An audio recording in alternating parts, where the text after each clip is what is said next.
अरे दैया रे मोरी मोटकी भैंसिया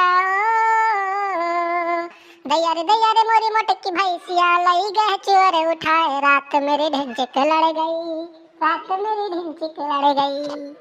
अरे चुप रहा तो कल्लू तू भल भल हरदम पीछे पीछे लाग रहा तो एकदम कचुआए हो। तब के करे पीछे लागी बड़की अम्मा तू ही बताए दियो।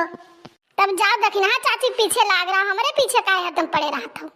नाई बड़की अम्मा दखना चाची हरदम मारा थी ना इनके लगे नाई जाओ। हे बड़की अम्मा वह चौराहा पे समोसा बिका थे पैसा दे दो जाई समोसा खाए बड़की अम्मा।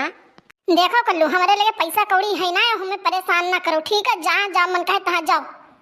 तब बड़की अम्मा दो तीन थी गनवा हमारे याद और बालियो सुनो गनवे जो हमें पैसा नहीं देबू तो ठीक है कल्लू जाओ एक मौनी गेहूं ले ली और जाओ है बेच के समोसा खाए आओ लेकिन परेशान ना करो हमें। ठीक है बड़की अम्मा जाई थे। देखा तो भैया बाबू लोग आ ललकी दखनाई एक्को नहीं दिखाई पड़त थी बड़ी मतलबी यार ही भतरा काटी।